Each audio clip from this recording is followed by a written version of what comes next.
So, hello, my name is Parker Gliessman. I go to Central Washington University. I'm from North Seattle, and I study costume design and technology, which is really exciting.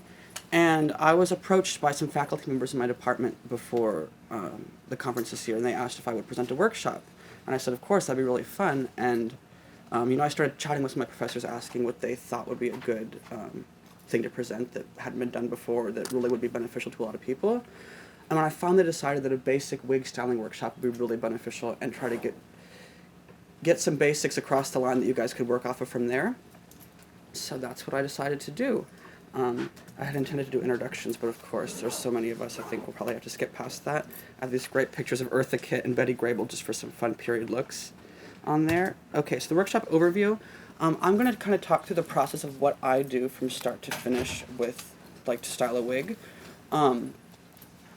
And then, so like on here I always have all the steps I'm going to show you.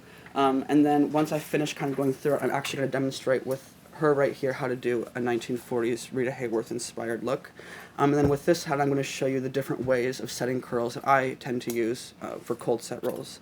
That being said, I just wanted to mention to all of you that I'm not an expert, and I'm always learning and growing, and like, we all are, right? And that I just wanted to share with you things that I wish I would have known earlier, or like things that like really took me a long time to grasp, but like now that I know them is like really beneficial to what I do. Also, that being said, I really wanted to hype up my professor, Kat McMillan, at Central Washington University. She's our costume shop manager and wig professor there, and almost all of what I know was taught to me by her, and I just really wanted to say how wonderful she was. And a lot of the templates and stuff in here came from her as well, which I mentioned. So, great. When I am starting to style a period wig, I always start with extensive research, because I really want to find a lot of images of like different, of the same style hair but in different ways. And I find it really beneficial to choose a lot of images that are similar but different, because if you work off of just one image, it's easy to let yourself down when it doesn't look exactly like you want it to, whereas if you have several that are similar, you end up with something that's like cohesive but feels in the vein of what you're trying to achieve, which works out a lot better for me. So like I said, this wig here I'm going to be demonstrating a Rita Hayworth set, or style, I suppose, in a few minutes. So, like I said, research, and then more research. Something that you would never realize how difficult it is to do is to find pictures of the back of people's heads. And it's so incredibly difficult to find, especially period images of, like I said, the back of people's heads. So that picture there of Rita Hayworth, I like sat down and started like watching old movies, and like until I found a place where she like turned around and then like screen grabbed the image of her from the back, which like took a lot more work than it should have. But like having these images as resources is so beneficial because they're very rare. So that being said, I have a question. Of course, What platform do you use for research most, like Pinterest or just Google Images or what? all of the above. I also like to use, so I have some books here. So I talked to a couple of you who are talking about doing period shows at your schools. I would super recommend this book. I can pass it around if you guys want to look through it, because it goes through every decade and gives a couple different styles per decade, and it talks through the whole process from start to finish, including roll set patterns, which is really unusual to find in a book. So you guys want to stop up here afterwards and talk to me about this, or take a picture or whatever you want, totally let me know. And it's pretty affordable too, which is nice. So that being said, I like to go in books. Like you said, Pinterest, Google is always great, of course. But I think even more unusual aspects of research, like I like to go through old family photos and find pictures, which is really awesome. And it's like really, it feels kind of cool to me to like have this picture that I can show my relatives, like, oh, look at this thing that I did, like modeled after your grandma, isn't that cool? And they get excited about it. So yeah. So after I do all my research, I start to analyze the research. So as you can see, I have these two images here, sorry. So the most important thing to do is to pay attention to what the hair is doing. So as you can see here, she has some volume right here in the front, but the hair scoops back before it goes back. So that tells me that first roller that's going to be at her hairline is going to roll forward in order to create that scoop there, as opposed to if it just went up in a poof that way, which would indicate that the hair rolled backwards. So like I said, you just really have to look at the images and like see where the different waves are forming and where different things are that would indicate where a roller would be placed. And it really just comes down to trying your best and experimenting, because it's never going to be perfect the first time you do it. And like I said on here, sometimes you just have to go for it and like hope for the best. And they usually, I've never really had an experience where I rolled something and was like, oh god, what a mess when I tried to style it. Usually you can kind of fiddle with it and get it to be where you want it to be. So then after I start to analyze all my research, I do what is called a roll set pattern, and I've attached that sheet in your packet so you guys can have it. And also, by the way, I have 1 million business cards, so if you guys would like this in a PDF format, I can totally send it to you if you just shoot me a little email after this. Right on. Of course. So, of course. So I'm going to talk about the different ways of achieving curls first before we move into the actual styling of this wig. So there's obviously so many ways to achieve different looks. I rely almost exclusively on cold setting rollers, which is putting them in, like using water in a spray bottle and setting them here. And then we steam them to set the curl with heat, and then I style it afterwards. But some people prefer to use hot rollers or curling irons for on low temperatures for specific wigs that are able to do that. But that stresses me out. I prefer to do it like this. I have a lot more control, I found. And there's even a way to style, especially Marcel waves, like a really tight 1920s wave using just gel and combs, and you can just force the waves and pin them down, but that, of course, is less, it's more likely to fall out during performance and like not stay as nice as you'd like it to. So yes, on here I have 3 examples. I have one plain roller, one roller that's what's called candlesticked. I should make this taller so you guys can see it. So candlesticking is when you put the roller on end, and I kind of squished this so it would fit in my suitcase. But so yeah, so what I do is I'll show you how I do each of the 3 of these in a minute. So on here I have a pin curl as well. So these 2 achieve the same thing, a pin curl and a roller that's candlesticked. But I found that I have more control doing a candlestick because I actually have a surface to wrap the hair around opposed to just trying to guess and make it even with my fingers. So yeah, I'm going to undo each of these 3 curlers and then show you what I achieve with that, and then on the back here I'll show you how I set them. So let's start with her. So, and this is just some like real cheap track hair from Sally's that I cut up and stapled onto here. So, so as you can see, it's just a nice tight curl, right? And so thank you, Hans. Something that I was really afraid of when I first started styling wigs is brushing, because I had these beautiful curls that I've like spent hours, what seems like, setting on rollers, and I'm so afraid to brush it out because I think it's going to go away. Well, this hair is synthetic, so it really, the curl will not go away unless it's removed again with heat. You could brush this, do whatever the heck you wanted to. I mean, within reason, of course. If you like drive it over with your car, it's gonna maybe get a little weird. But like I said, it really won't go away.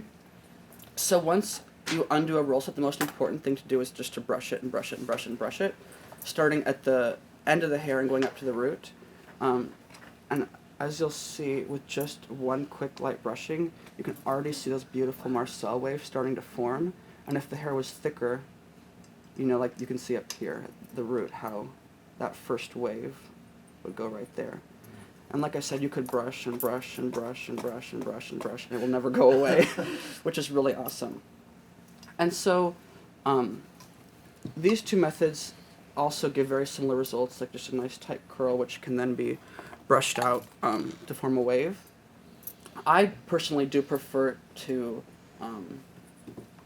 set a roller just straight horizontally like that, opposed to doing pin curls or candlestick rollers, because like I said, I've found that I've had better control, and it's just an easier and quicker method for me personally, but everybody has their own, oops, lost a pen, has their own preference. That won't work on humans. Yeah, not these pins. That's something I should mention too, is everything that I'm talking about today is exclusively relating to synthetic hair. Human hair has its own rules, and while it's usually similar, it is a little bit different. So like I have, I'll show you actually with one of these. These are what are called roller picks that you can use to set rollers on with a person, so you don't have to stab pins into their scalp. And when I roll this hair over here, I'll demonstrate with one of those so you guys can see. And if you were setting human hair, you would have to use setting lotion. Actually, I think I have some over here I could show you. The product that I like to use, Lotta Body setting lotion. So that works really well. You just get the hair wet, put the product in and set it just like you would this, and then undo the rollers and style it just how you would with synthetic hair. Oh no, let's come back. There. Stop. Okay, great. So as you can see here again, these were rolled looser so the waves would be larger. So I will show you over here. I'll demonstrate first just a plain horizontal roller. So where are my end papers? I guess I could recycle one. Oh, there they are. Oh, they're underneath Oh, well thanks. it. And you definitely use end paper. I do, for sure. I found that I have so much more control, and I'll explain that in just a sec. So, where is this?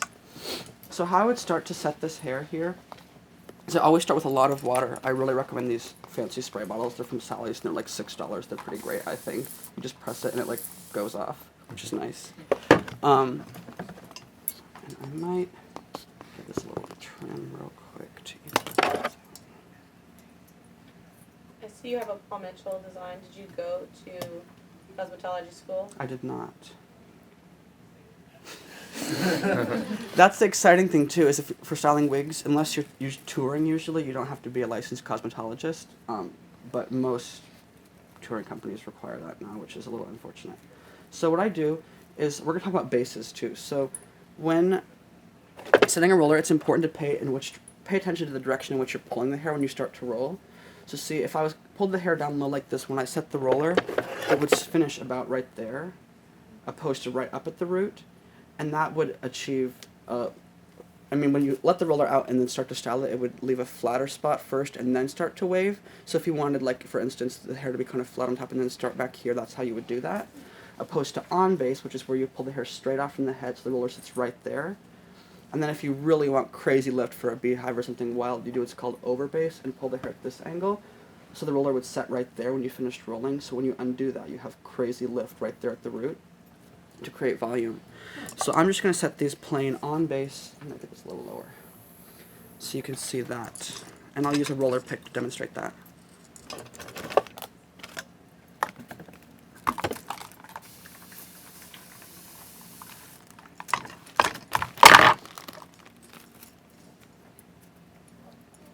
So I pull it straight off from the head, and I use this end paper, and I start down here close to the root and fold it in half over the hair and pull straight out. And that controls all the flyaways, and if the ends of the hair aren't perfectly all the same length, it helps control them all so you don't get fish hooks. And a fish hook is when the end of the hair crimps and folds under, and when you undo it, it looks really not good, and you're really upset about it, usually. So once I get this pulled up, I put the roller on there, and just roll straight down towards the scalp. And if I was going to be doing this on a wig like this, I would use these big 3-inch corsage pins and pin directly through the roller. But like I said, I was going to demonstrate to use a roller pick for a human head. So you just use the roller pick and stick it right through the roller and through again. And push it straight through like that, and you can see it. It went through and rests on the scalp, and it holds that roller in place so it will not go anywhere, which is really nice. So that's how I would set just a plain roller on base. And so if I was setting a roller on a candlestick, I would do a very similar process.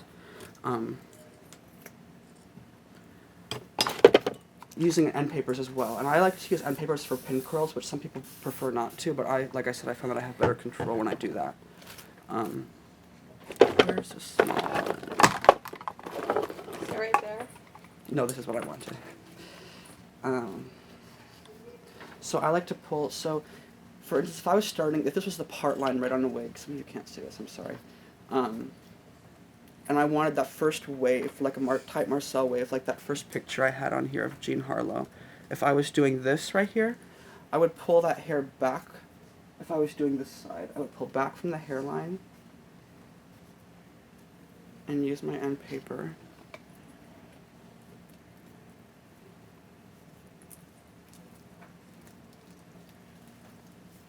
Shoot, that slipped, but if it was tight in there. And then you can roll directly. Oh, this is pretty sloppy, but you'll get the idea. It's not like you're on pressure or anything. You know. And then once you get real tight up close like that, I like to pin diagonally through the rollers.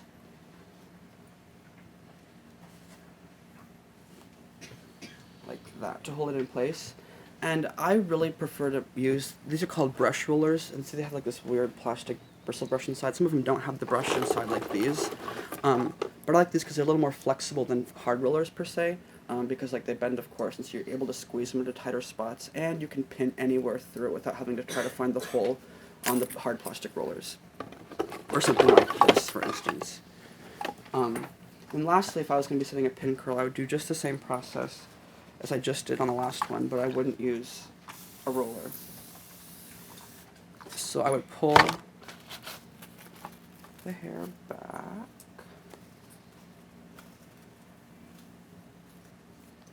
And roll it out.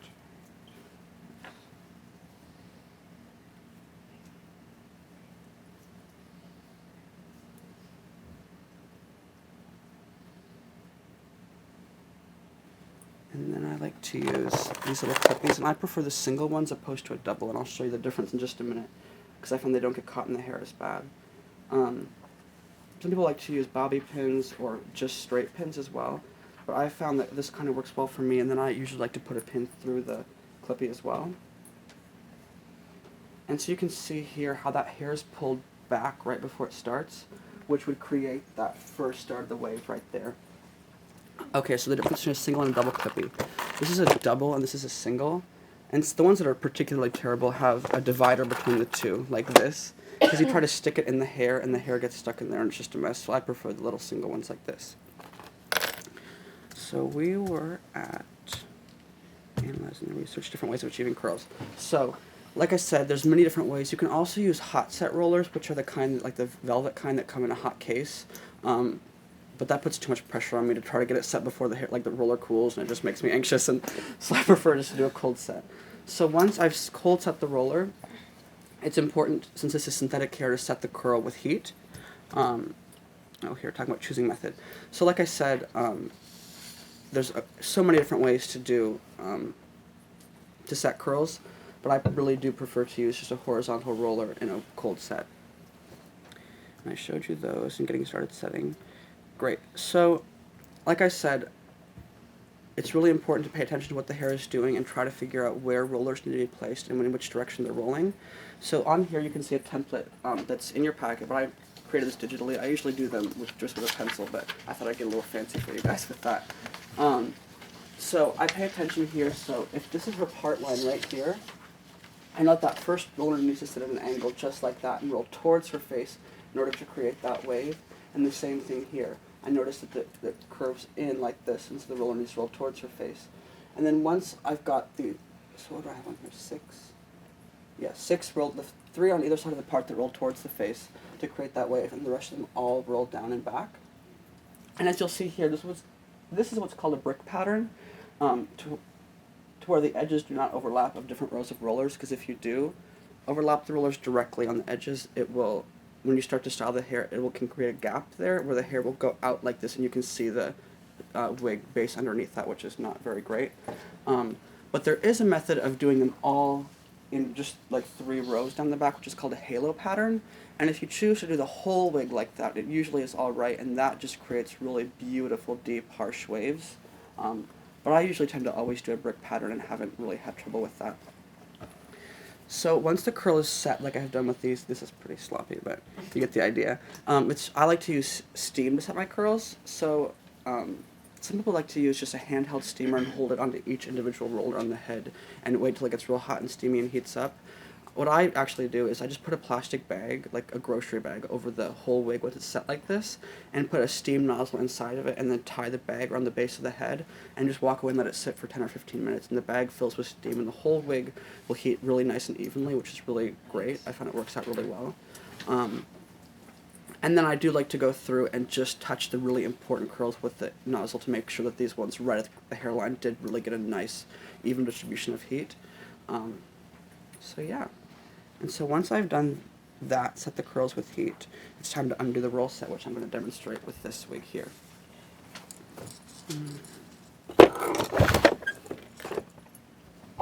So this wig here, I bought on Amazon. It was $35. It's pretty great. The brand is Charisma, and I've had so much luck with these wigs. They're lace front, and it's a really great price. Obviously, like I said, 35 bucks. It's in your packet actually, but it's spelled Kryssma.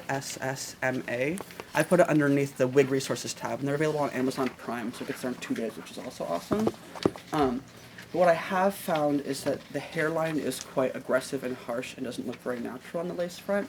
So if you have the skills to ventilate and tie more hair into the front of it, that's like what I did for this wig, for instance. So once I got the wig in stock, I took a tracing of the actress's hairline and layered that underneath the lace, and then I cut track hair out of the back of the wig and retied individually hairs one at a time into the front hairline to match the actress's hairline, and just kind of broke up the harsh, aggressive line that was there. But if you're not capable and that's not possible, they really are still a pretty great wig for $35. Yes. If you couldn't do that, could you like pluck it back a little bit to make Yeah, that's totally doable too. And you can literally just use tweezers and pluck out individual hairs and recede the hairline just a tiny bit, or pull out, just to break up that line so it's not just one harsh line, because they are machine-made wigs. So, talking about undoing a roll set. For this specific style, I'm going to do it in sections opposed to letting it all done at once, because if I did that I'd get overwhelmed. I wouldn't be able to do it. So I'll make the first 6 rollers, and you can see the curl set really nicely. Still a little bit damp.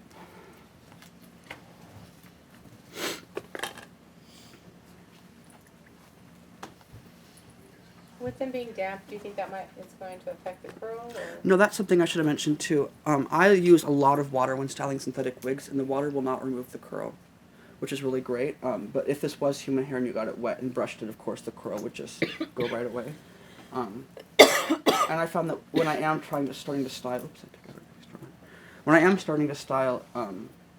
water really does give me much more control. So it's great these are already a little damp. So like I said, the real important thing is to brush, which I know it seems like so frightening just to like brush this after you've just spent all that time. But if you really start to brush it, you can see those waves starting to develop, right? And it's really important to get the hair to all act as one, because if you don't brush and brush and brush and get the hair to all be tangle free and together, it really will not style correctly. And so if you notice, I like to brush and then catch the ends like this, and then once I get down to the bottom, I like to brush all the ends as one so they curl under, opposed to just brushing like this, which obviously does that. So if you do it carefully and kindly to the hair, if you're good to the hair, she'll be good to you. Get all those ends to behave as one. It starts really great.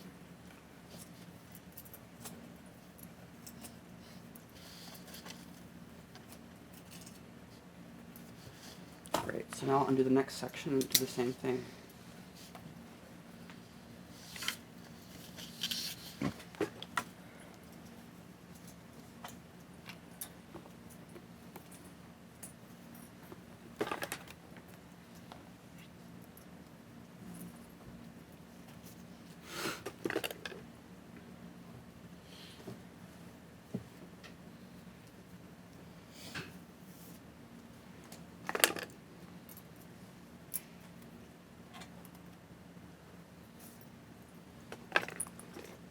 How do you determine what sections you're pulling out, or do you just go from the bottom? I'm just I start at the bottom and just kind of going in rows.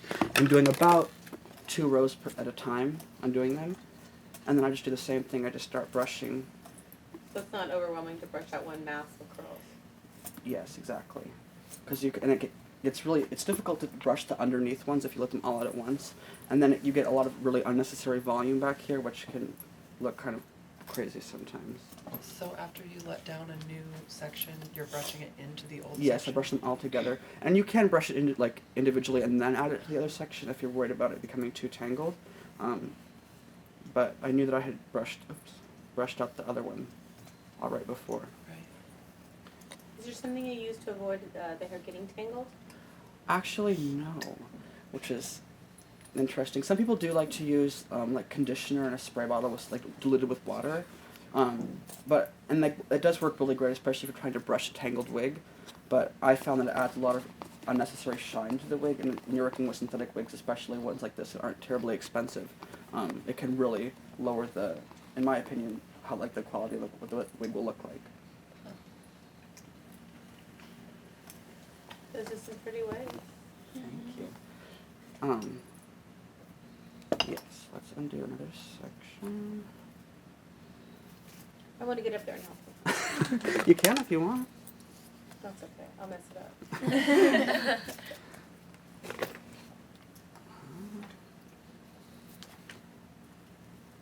I'll do one and I'll be like, no, not that one. Okay, so I ended the next row, and it really does go pretty quickly. Whoops. When you're starting to style, especially a style like this that is pretty, I mean, in some terms it really is quite relaxed compared to other crazy updos and things.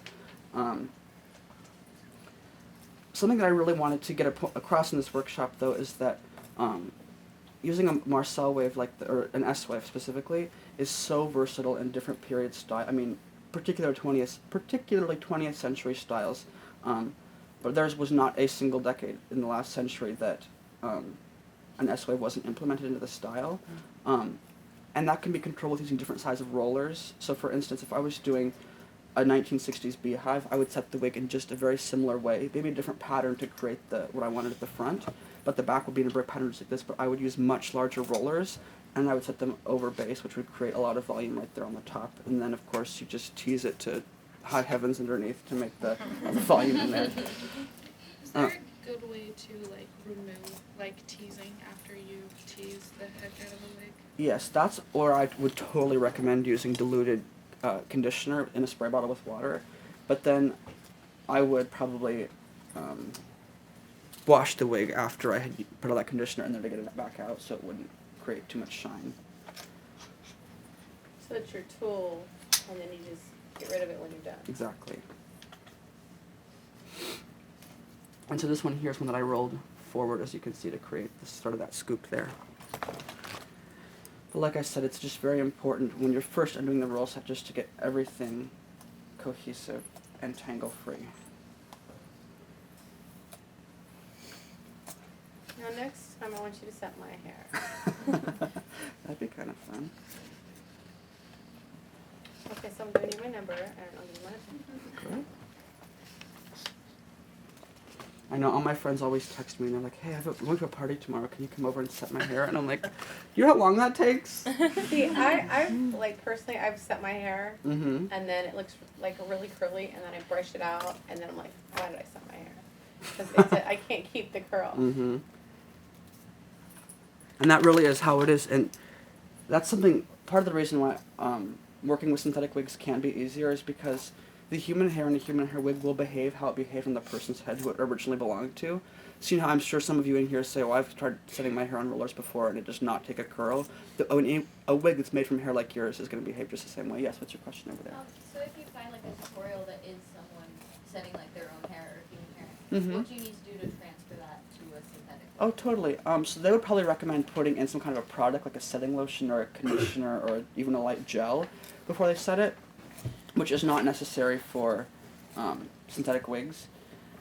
And then I would set it just how they did. You can use whatever methods they do. You can set a wig on rag rollers if you really wanted to, like they used to do for human hair. And then, like I said, just steaming it to set the curl once it's all set and done. So you can see over here that's really starting to get nice. Yeah, of course. Oh, sorry, question. Is there a reason that after you take the curl out, you're brushing from top to bottom rather than bottom to top? Well, I do, so I try to kind of start in the middle. I mean, realistically, I should start right at the root and work my way up, and then get back The down root? here. Or start at the end and work my way up to the root of the hair to get all the tangles out. But the really important thing is if I let go of this when the hair is like that, you can see the curls are going in different directions. It's going to create a lot of bounce at the bottom. But if I brush those and I can get them to all roll over my hand in the same way, to see now they all curl right like that together, and when I let go, it'll behave really nicely.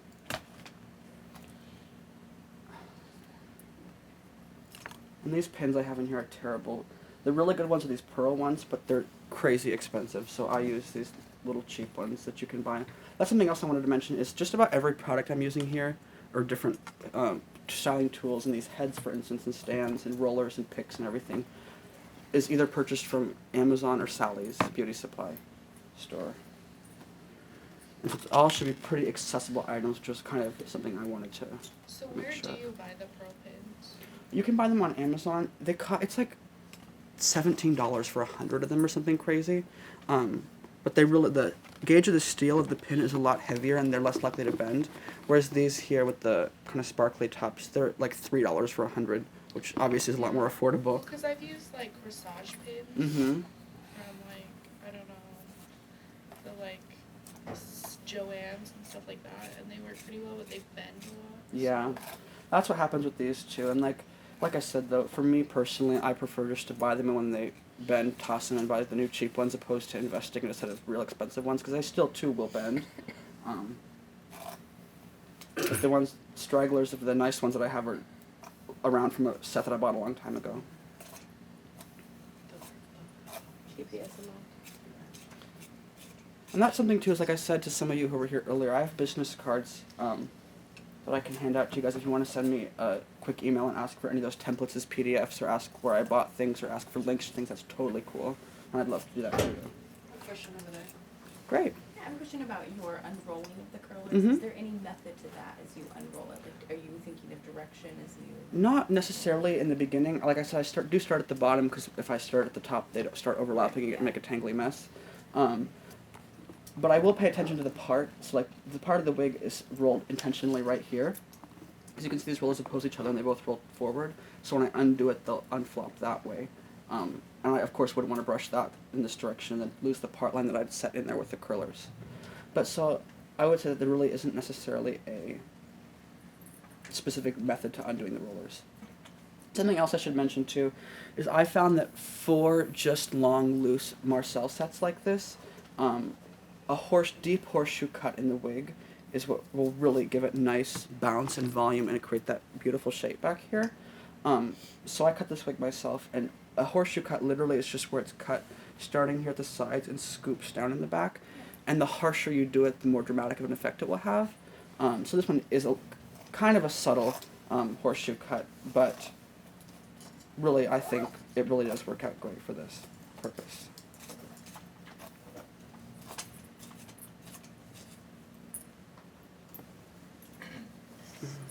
That's so pretty. And that's something too, is the neater and tighter that you set your rollers, the neater and more beautiful that the final style will turn out. That being said, these are going to be when I first set this wig, it was in a 1,000-seat proscenium house, so I wasn't necessarily incredibly concerned with tiny details that would be more visible in a smaller space. And those are always things to pay attention to, though, and think about in what the actual application of the wig is going to be. And you like that type of brush? I really do, yes. They make those wig ones that have it's a rubber base so that the bristles, it's designed to not tear the hair out, but I found that if the hair needs to come out, it needs to come out anyway, so you might as well pull it out, which is kind of bad. But like, you see how much I've been brushing, and there's not really much hair in here at all, and that was probably in there from when I set the wig, actually, honestly. But there are some wigs, like I found, there's a company called Arta Wigs that are pretty expensive. I mean, they're like $100, and I have several that I've purchased and used in 3 or 4 productions, and like at this point, they've just gotten so thin from the hair falling out that I really would not recommend that company. Like I said, I do have some that I still use, but I'm so much happier with this Charisma brand wig, and I've just really found that they deliver a much better product. And the only thing you said that you might need some attention is the hairline. 'Cause it's so Exactly, long. and the other issue is these wigs come and they're like 30 inches long, which is kind of insane. But like I said, so if you're not comfortable cutting the hair yourself, which can be quite frightening the first time you do it, you can always block it on a head and take it to a beautician and they'll cut it. I mean, you have to pay, of course, but they'll cut it for you. Some people like to also cut the hair once it's been set. So the first time I styled this wig for performance, I rolled the whole 30 inches, which of course takes a lot more time and like it gets tighter because there's so much bulk in there. And then I cut it into the horseshoe afterwards. But that can be kind of funny because after the production, I washed the wig and I steamed it straight. And to do that, I just used the nozzle from the steamer and used the brush and pull it and use the steamer, and it just everything straightens out and all the curl will go away to start over again for a different production, of course. And it was this looked like a crazy hack job when I straightened it out because I cut it when it was curly, and all these things were different lengths, and I was like, oh yikes. So before this workshop, I recut her into a nicer, cleaner horseshoe. And that's something too that can be an issue with synthetic wigs, is the ends getting kind of frizzy and sad looking the more it's used for more productions. I usually just trim them off, so each time I would reuse a wig, I would just trim a ½ inch off the bottom, which after a while can really add up. That's why you start with 30 inches. Exactly. There is a new product that's called Sin Wigs, but it's spelled like C-Y-N, I think, I don't know. I've never tried it, but it's like a petroleum-based kind of strong chemical that you can use to, it coats each hair follicle of synthetic hair to kind of retain the ends and get rid of that frizziness down there. Like I said, I've never used it, but I have heard good things about that product. When you wash your wigs, what do you use and what's the process?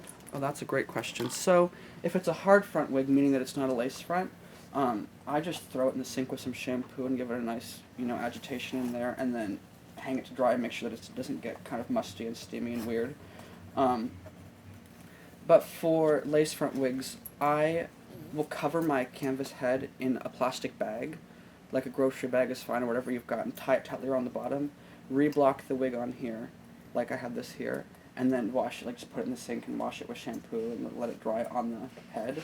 Because if you wash it, some people recommend washing synthetic or lace front wigs from the inside, just not blocked on the head at all. Because if you wash from the outside, it can loosen the knots that you've tied, especially if it's hand tied like the front of this hairline is here. So I found that it just works best for me to leave it blocked on the head when I wash it.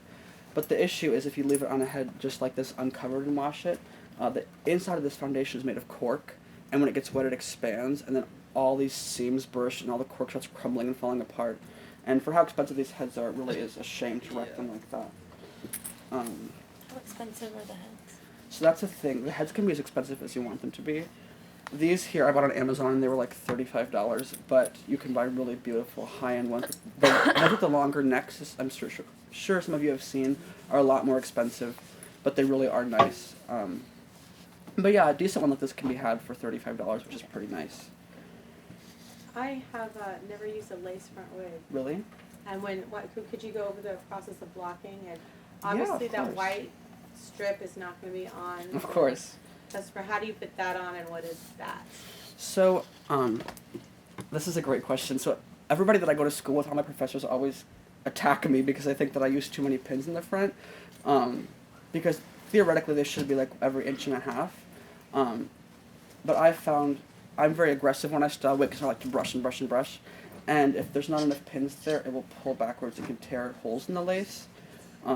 Which happens very frequently, especially when you're asking somebody else to brush a wig for you and they don't know what they're doing and they just brush it and it tears it.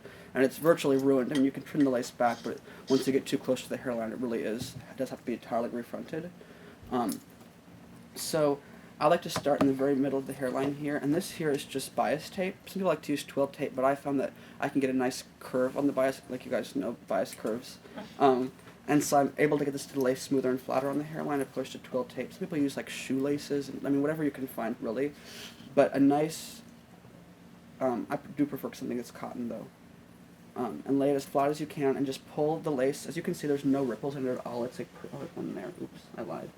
But you can see it on here. I got it really flat and taut on the head, and that's really important to avoid any creases, especially if you're going to be steaming it. Because if you have a crease folded in there, it's kind of wavy, and you steam it, it can deteriorate the lace and make it to where that it will be wavy from there on out, unless you try to get it hot again and make it flat. So it's really just important to get it as flat as possible. And I like to start right here at the center of the hairline and work my way out each way, just pulling and keeping the lace taut with my fingers and putting pins in. How do you get the bias tape on it? Is the bias tape attached to the lace? No, it's just. I'll show you. I'll take a few pins out. It's just setting here. So see, it just comes right. Oh, so you put that over the You top just of the overlay lace to it. reinforce it. Yeah, to reinforce while it while it's on the pinned. head. Exactly. Okay, thank you. And then once I get down here to the temples, I curl it up underneath and go all the way up to where the lace stops and then cross back to the front. So now that she's all done and kind of wild, it's time to start styling. So like I said, it's super, super, super important to brush. And I know it can seem frightening. You think the curl's going to go away. But if it's a synthetic wig, it really won't. And so see, I told you that I cut a horseshoe and cut into this. You can see that nice curve that's starting there, opposed to if it was just straight, it would create more volume coming out to the front, which is not incredibly desirable for a style like this. So now it is time to start sculpting the individual waves. You can see on here a few different examples of what to do. This here is just, there I am, sorry, this is an ugly picture. This is just twill tape that as I've started to form each wave, I've pinned it down. Some people like to use long duckbill clips like that, or twill tape or bias tape, whatever you have.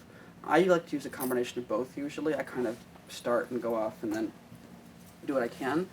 So yeah, I'm going to start to just style this, and I like to start right up here at the part line where it would be, and brush it out. And so you can see this really beautiful deep wave starting right there. And that's probably where I'm going to want my first wave to be. So I'm going to use some long duckbill clips. And beautiful. So I start, and where's that good comb? I love these combs that are like this, that have the 4 picks on one end, because it really is two tools in one that's always in your hand, so you can flip around and you automatically have a pick from a comb. So I actually should be using this. And something that's really important too is, like I said, if I'm trying to follow one picture exactly, I'm going to really disappoint myself. Something else that's important is to pay attention to what the hair is doing. So when I start to do this, if it's not doing exactly what I had envisioned it doing, sometimes it's important to see that, like recognize that, and listen to the wig and do what it wants. Like right here, there's one tiny little wave starting, which like could be really beautiful. So I'm going to start there and pin that one down. Actually, what I should do is brush that section first. So again, I like to work in sections, and once I start doing this, I would kind of divide it like this and do a section that's about this big here. Starting at the ends, getting them nice, working my way up. Once you've styled it, do you reset it with steam? No, that's the thing. So once it's set and styled, I do like to give it a good shot of hairspray. And especially for a style like this, I've found that using a hairnet during performance is almost essential to keep that style there and avoid it from getting huge and growing and growing and growing, which definitely happens.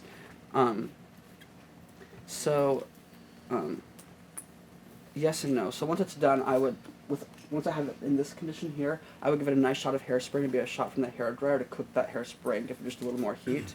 But once it's like that, yeah, it really is good for performance.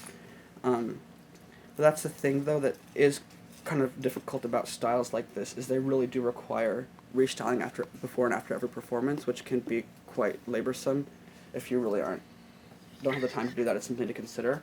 But as you can see, this first section here really is coming along nicely. And to control those flyaways, I have some hairspray right here. I'll just give that a little shot, and then I will pull that first beautiful wave back like that. And so something that's really cool too is once you get it started and you use 2 combs, you can force the waves like that and find out where they want to be. So I'll pin that one there too.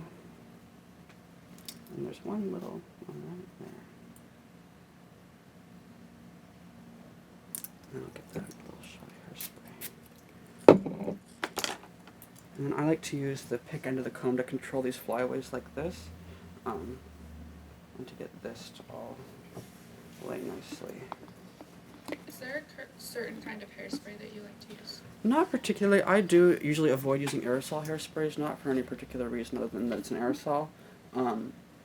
This is a good product, but it does smell a lot. Like, it's very fragrant and has a very specific strong smell, which can obviously be very difficult in theater for people who have allergies to scents and things.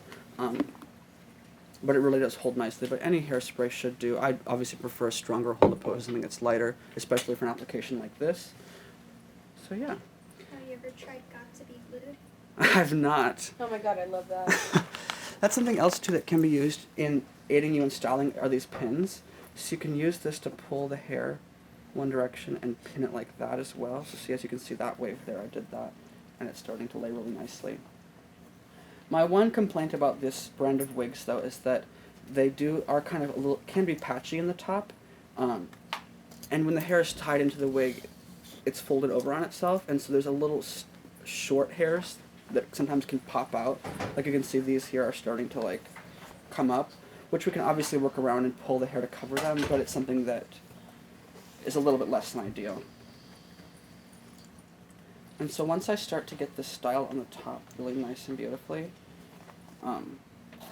like I said, I pin it and keep the waves in place and give it some hairspray. But it is something to consider too, is that all this volume here will be controlled quite a bit when you put a net on it, and that's why I really have found using nets to be beneficial, especially for something like this. That's just a down, it's not an updo, you know, the curls are down and they start rubbing on the actress's shoulders, and the next thing you know it gets matted and huge and she looks crazy. How do you keep the nets without showing and keep them in place? Oh, I'll show you. So I prefer what are called human hair style nets. They used to actually be made out of human hair. Hans, if you want to show, in here I have some different examples of hair nets. Or where are they? Because you're very correct. Here they are. The ones like these are the pretty inexpensive ones you can buy.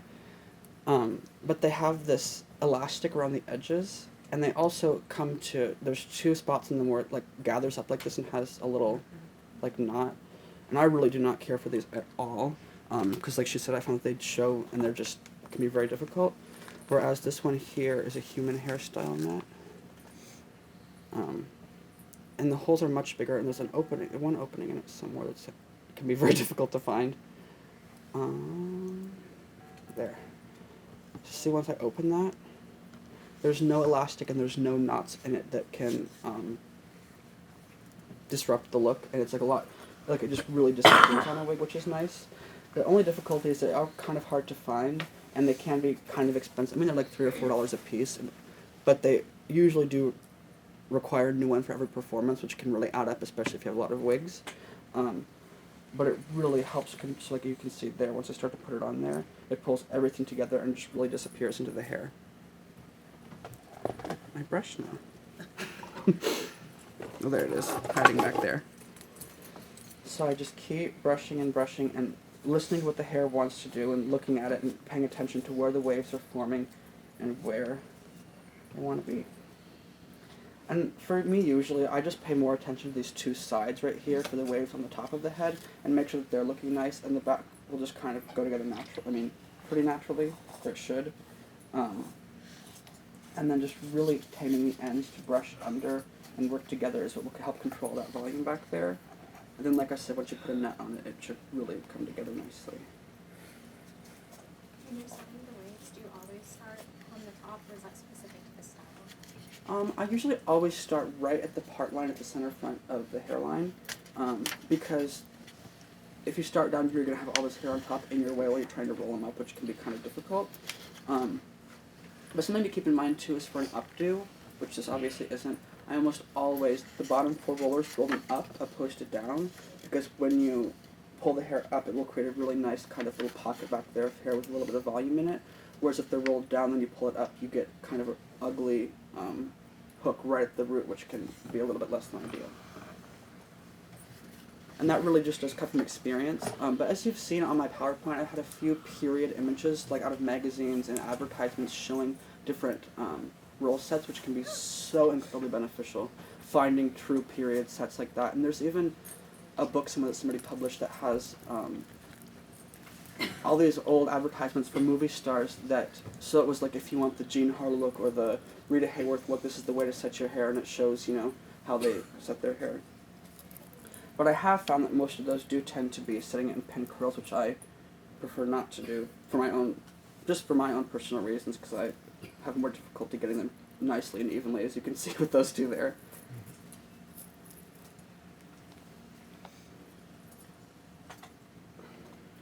So let's try nice there. Oops. Let's get her a little better right there.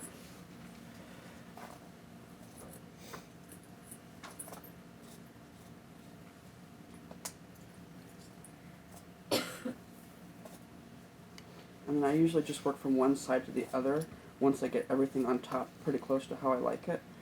And just really pay attention to brushing all those ends under, making them all work together as one.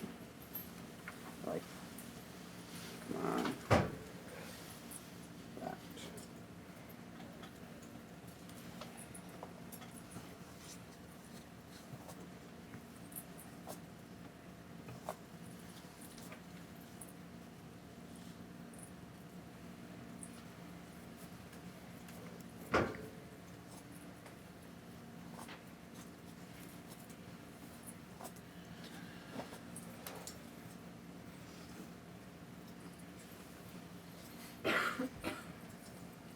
There. So once I get to a spot about like this, I like to give it a nice shot of hairspray. That can be pinned back there. There's curl pin.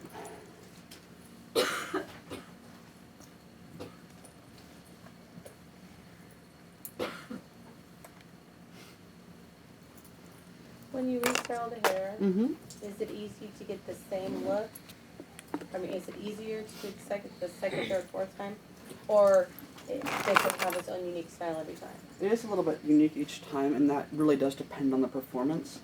Particularly if it's something that has a lot of action in combat or something, it's a lot likely to get more tangled and be a lot more difficult to work with and restyle after each performance. Well, But- you just did that with the pin. Mm-hmm. Okay. So once that's starting, I'm really able to control what I want it to do.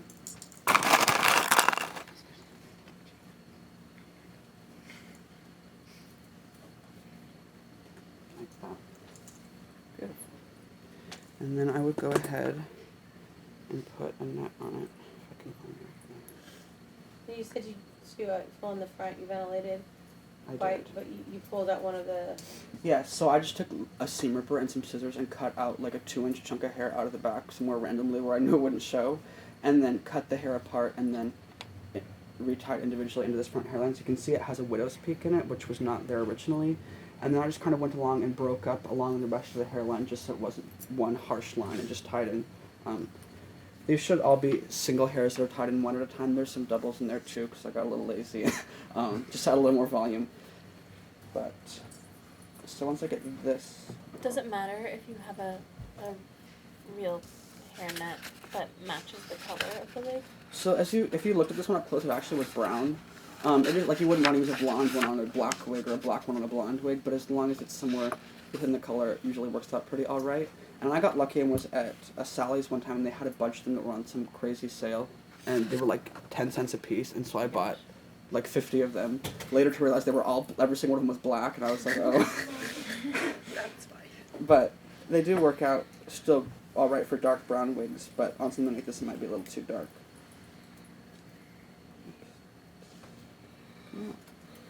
So if you noticed, when I first put this hairnet on, I just hooked it over some of these blocking pins, which is what I would do just to get started. But for performance, what I would do is use open-ended hairpins, something like this, and would use, what? They look like at you. Exactly, yeah. And would just go through the hairpin, or through the net, excuse me, and then just right into the foundation of the wig to hold that net on. Would you do that before or after the actress consider? It really would depend. On this, I'd probably just put it on before, like I just did, and then pull it off and throw it on someone's head. And how do you attach it once it's on the head? Oh, so that's a great question too, and we might have time to demonstrate. So I like to do pretty aggressive wig prep. Some people like to do just 4 pin curls across the front hairline of the actress's hair, and then French braid the rest, and some people do 2 pin curls just to the back. What I really like to do, and I've actually started profiting off of this, all my friends in the department, when we're doing a show, they'll pay me $20 to come pin curl their whole head, and so then after the performance, they pull all the rollers or all the bobby pins out and brush their hair, and they have a beautiful period-looking hairstyle to go out to their cast party in, which is kind of fun. Because usually, if it's, and it really does create a perfect environment to set the curls of their natural hair, because it's a little hot and sweaty and then a little damp, and so once you take the wig off and like brush their hair out, it's beautiful, which is kind of funny. But yeah, so this, I would be pretty happy with this. I might tame some of these little flyaways here with a little hairspray. Oops, where's my net? There must have been a hole in this net.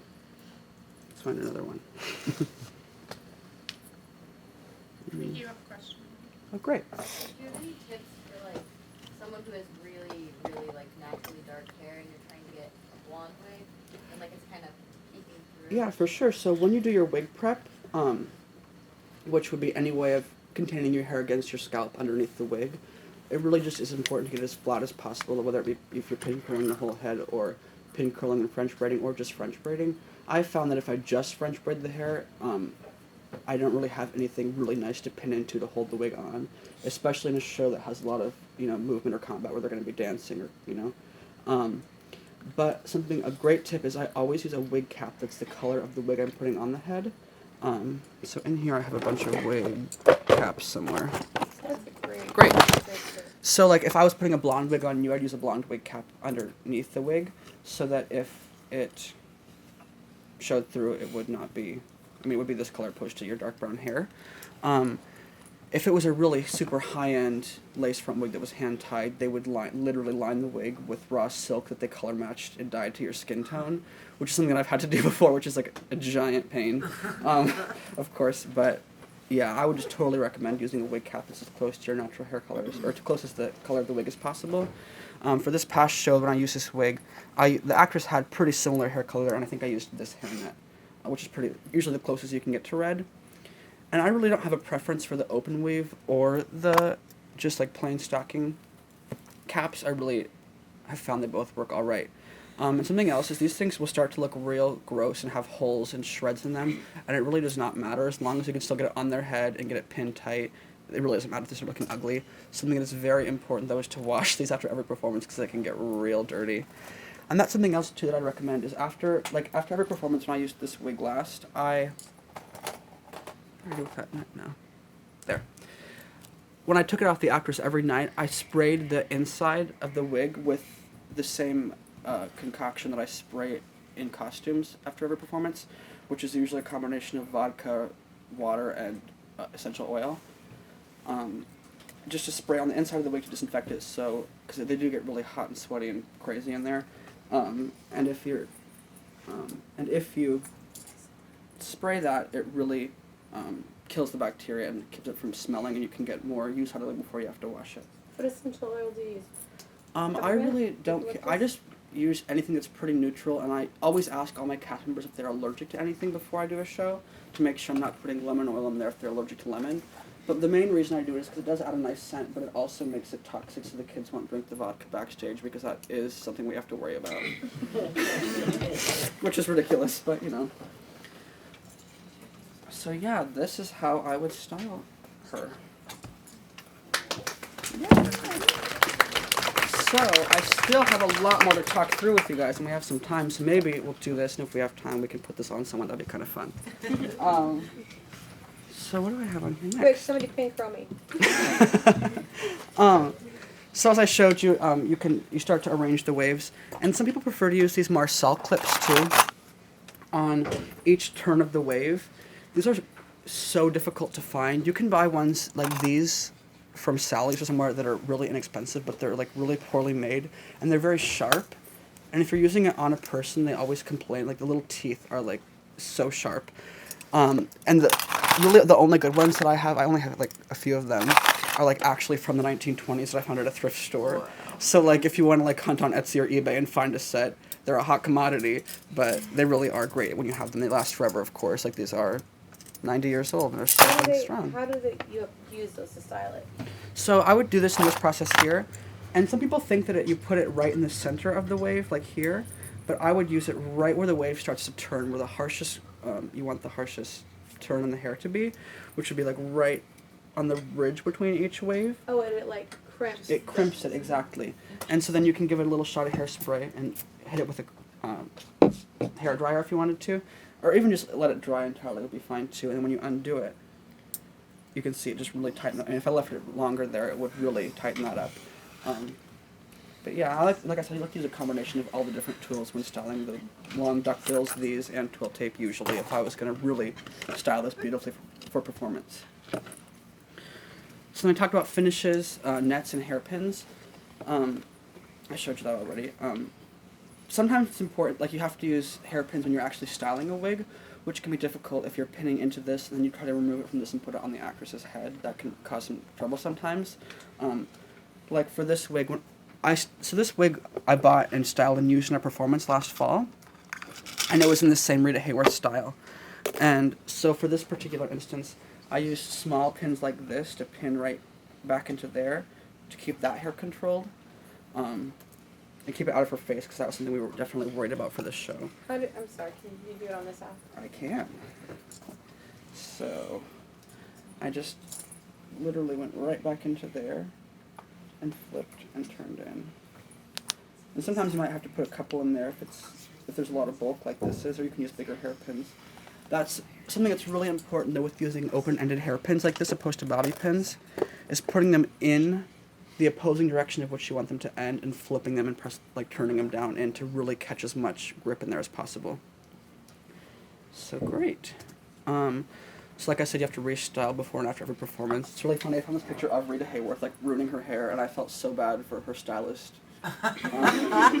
But yeah, so I also included one of my friends actually. Her name is Emma Lodgaard, is working at Florida Rep right now on a production of Tenderly, the Rosemary Clooney musical. And she's a wig person and was hired to work the show. And so this is when she first started working on the performance. This is what the wig looked like. And my friend Emma just drove her crazy. She was like, I can't handle this, it looks so terrible. And so the costumes and wigs were designed by Charlene Gross, and the actress whose picture is Susan Hafner. And so the wig was reworked and styled by my friend Emma Lodgaard, and this is the Florida Repertory Theater. So I'm going to kind of walk through the process that Emma did. I thought it would be really cool to show you something like that my friends and people who went to school with me are like doing now.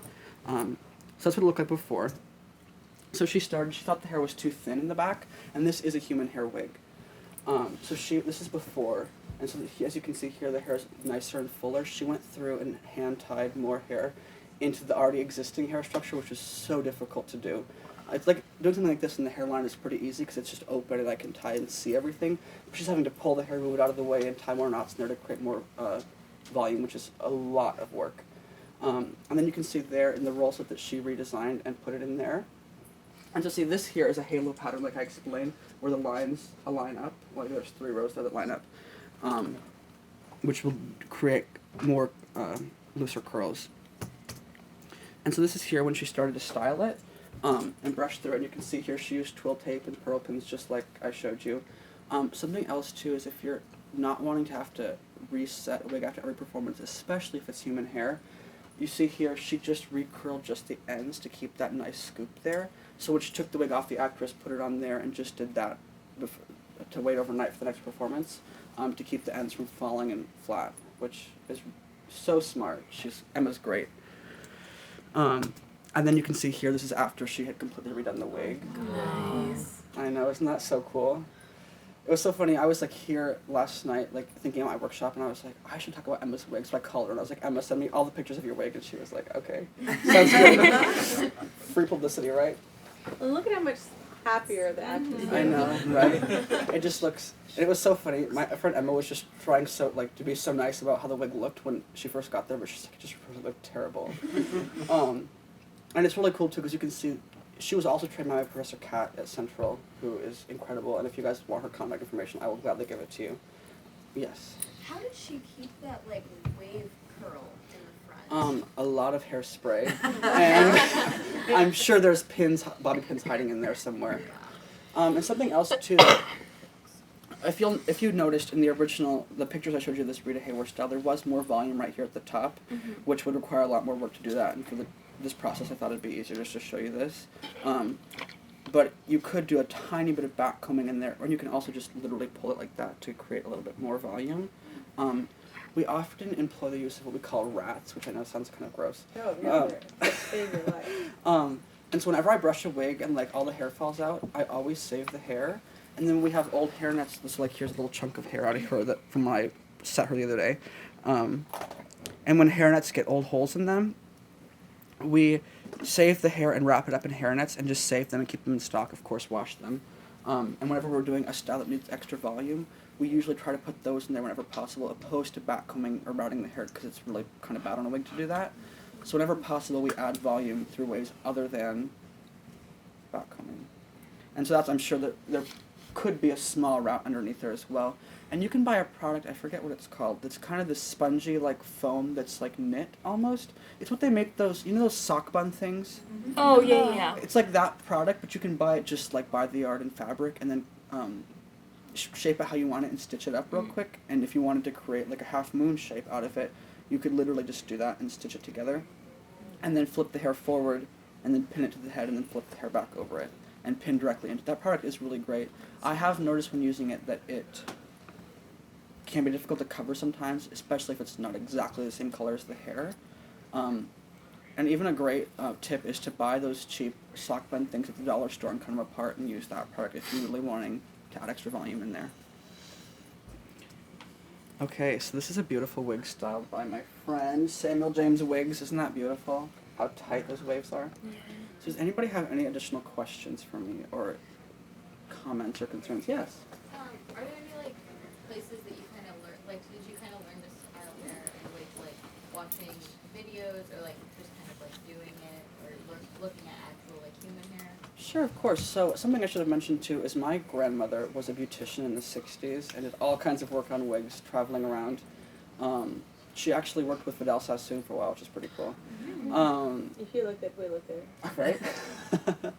And so she obviously had a lot of knowledge of how to style and cut wigs and hair.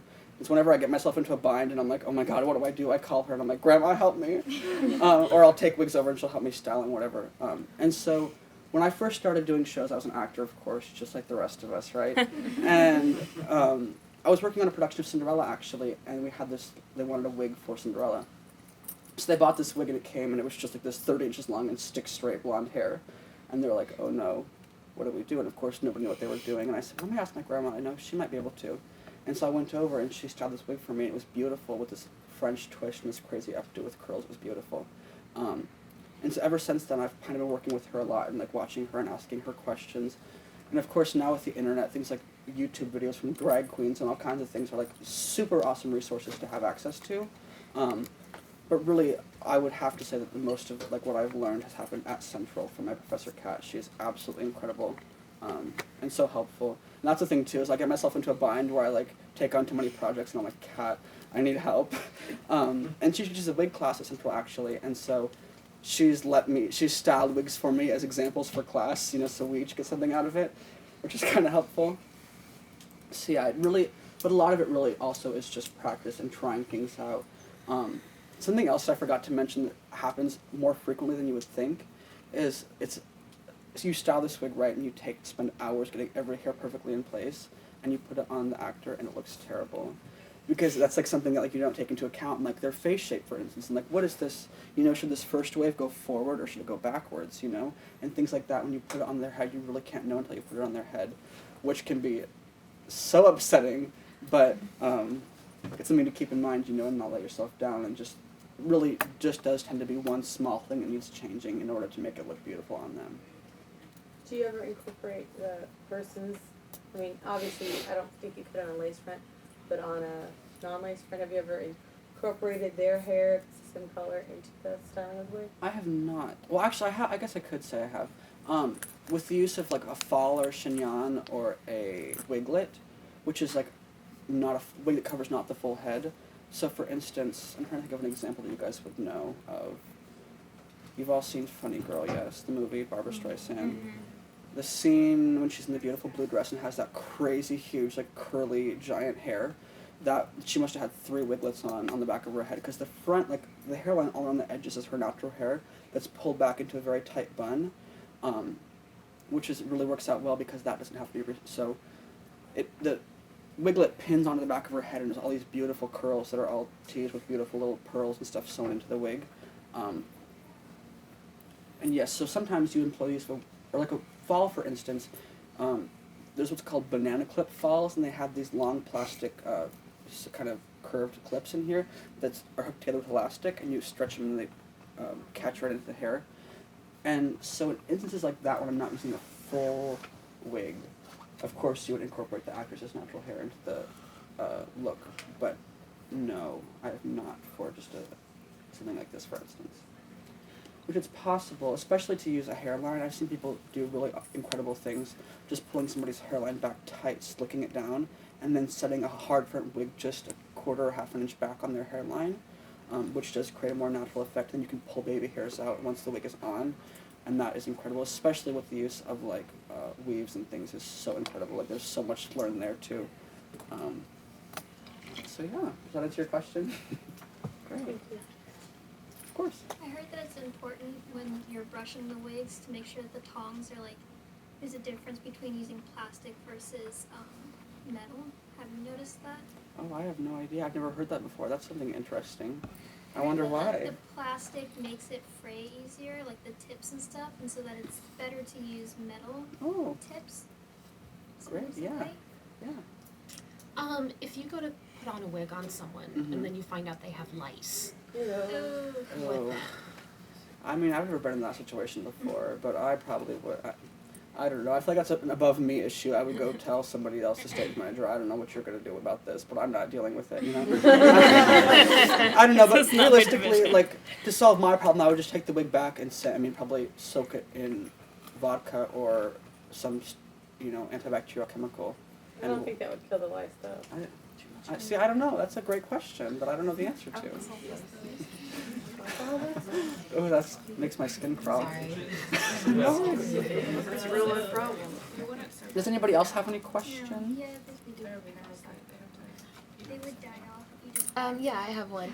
So, like, what if, like, someone gives you a wig and it's, like, really matted and tangled? Like, how would you get that out? I would start by soaking it, like just find a bucket or a bowl or something and put the wig in there with a lot of conditioner and water and let it soak for overnight, let's say.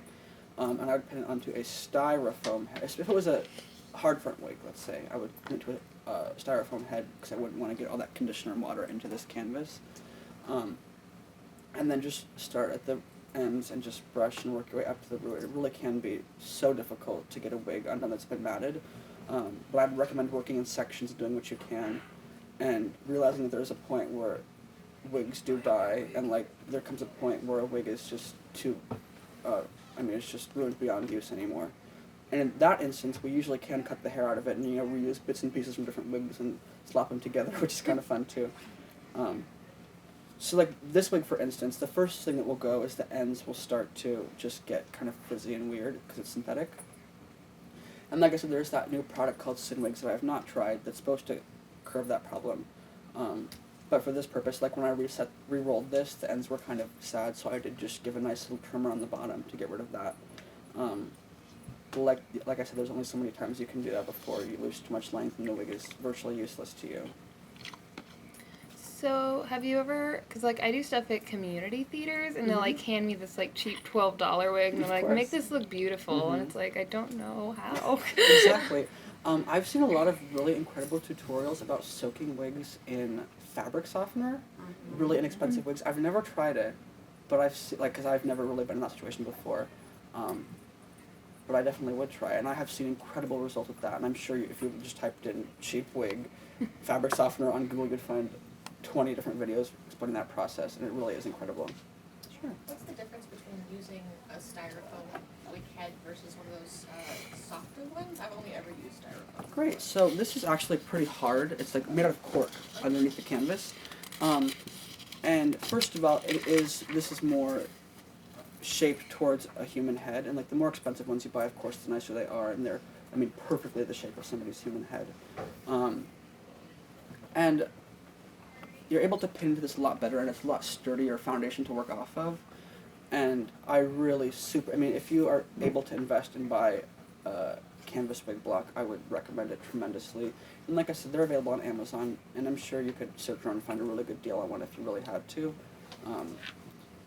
For me, really the only purpose that I have for styrofoam heads is to store wigs on, like, between performances. They really do not work well for me to style off of.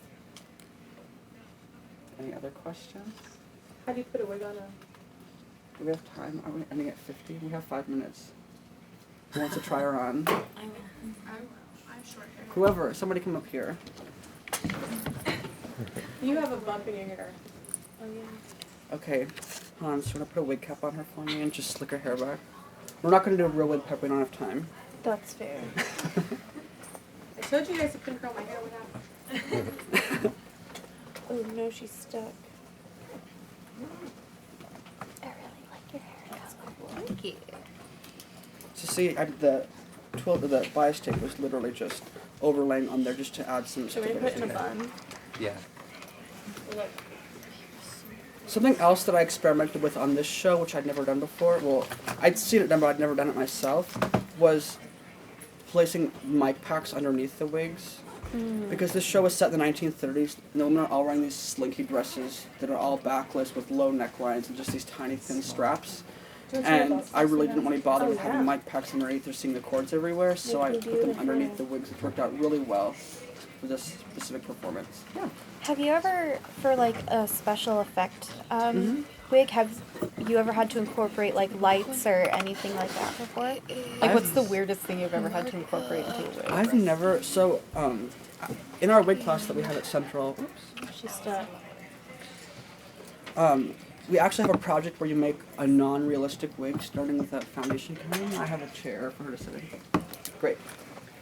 So I'm going to ask you to put 2 fingers up like this, and I'm going to slip the wig over your fingers, and I want you to pull it down onto your forehead. Let me see. Here we go. No, kind of pull this back a little bit. Yeah. That's something else too. Is you want their hairline exposed, and you want to overlay the lace or the hairline of the wig directly onto the hairline of their own hairline. Pull a little bit further down. There. Okay. Pull your fingers out. Rita, you look so beautiful. And then I pull it right back under their hairline, aligning it, making sure this isn't pulled back like that. And then sometimes, this is an example where, like I talked about, this pin might have been better to put in after the wig was on her head. And this wig is a little smaller than her head, but once I get on there, you can pin that on and flatten the lace out. And then of course you want to tame all these little flyaways back again, of course. How do you secure the lace in the front? So I like to, 1, 2, 3, 4. I like to hold a wig on with 6 pins. I like to do 2 in the front, 2 at the temples, and then 2 in the back. And I recommend these long hairpins. So,